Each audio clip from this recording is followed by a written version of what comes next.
The Lighthouse is a 2019 picture directed by Robert Eggers, maker of 2015's The Witch, which put him on the list for horror movie fans as a man to look out for in the future. We follow a man called Thomas Howard, played by Robert Pattinson, now firmly out of the reach of his notorious Twilight years, who goes to work in a lighthouse as part of a two-man team, in which the other dude is a loony old man called Thomas Wake, played by William Dafoe, isolated and cut off from the world and shot in stunningly crisp and atmospheric black and white. The two men struggle to cling on to their sanity whilst carrying out their duties. I really liked this film. Even before you get into it, the very idea of a spooky lighthouse film with only two main characters and shot in black and white is a tantalizing idea. And then the execution is so on point.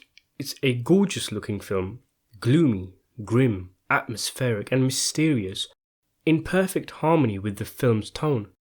The sound design is magnificent, and it is one of the main reasons why the film has such an immersive, cold atmosphere.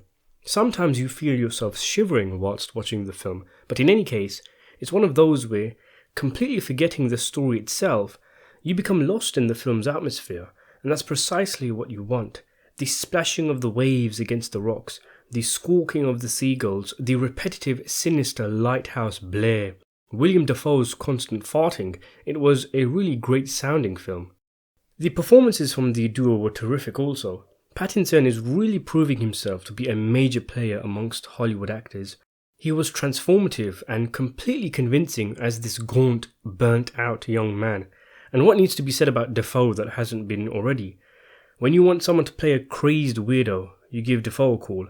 And whilst in many movies he's been a wacky supporting character, here he is front and centre, even though he isn't, the main character, but he's carrying the film with a crazy strong performance as this old, grizzled lighthouse keeper who's clearly seen too much shit and not all his dogs are barking anymore. And when you put these two masculine personalities in a confined, restricted, claustrophobic environment where there is literally no colour, the results are something. As serious as this film is, as intense and engrossing as it is, and it is a brilliantly eerie film, I found it funny as fuck. It was so funny, and intentionally too. It was funny in a natural way, like the movie acknowledges that even in the most serious situations we find ourselves in, from the outside looking in, things can be hilarious. And in general, I do find a lot of dramas really funny. And in a weird way, it's a gorge of how good I end up thinking it is. But say you take scenes completely out of context. You have mermaid sex, you have someone masturbating over a minuscule sculpture, you've got excessive farting, you've got a character cursing another in an epic, unblinking, one-take, legendary monologue, all because the guy thought his cooking was shit. You've got pillow humping, and one part which I'm sure went into octopus hentai territory. It's just a balmy, bizarre film, but I loved it so much because of how cracked it was. Of course, all the technical elements of the movie are on point, which opens the floor for discussion on what exactly the film is about. Spoiler territory here, of course, but one of the things I like about the film is the constant misdirection and the fact that so many parts are left open to interpretation, and not in the way that you think a director has, flung a few things in front of the camera and then concluded filming, not explaining anything, all in the name of artsy-fartsy cinema, but in the sense that different people will come away from this film having experienced a different film, essentially. Your takeaway from the movie might be completely different from mine, and I would be really interested in seeing what people's thoughts are. One interpretation is obviously that poor Pattinson is going doolally in this environment as a result of his surroundings and also his past guilt over the incident with his old work colleague catching up with him. And it doesn't help that he's only got an albeit good-natured but mental partner to help him. You can flip that on its head and say that Dafoe's character was trying to drive Pattinson mad by gaslighting him, or maybe he didn't want Pattinson intruding on his weird relationship that he has with that octopus thing, which might not even be real anyway. The Greek mythology links to the film are clear, the purgatory metaphor another strong explanation, and I've even heard a theory that the only real scene in the film is the final one, with Pattinson being eaten by the birds, and the rest of the film is a combination of his past and fantasies.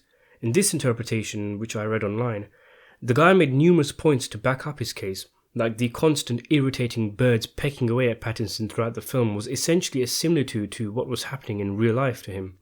I don't necessarily agree with that outlook, but it's fascinating nonetheless, and part of the reason why I think this film was so interesting.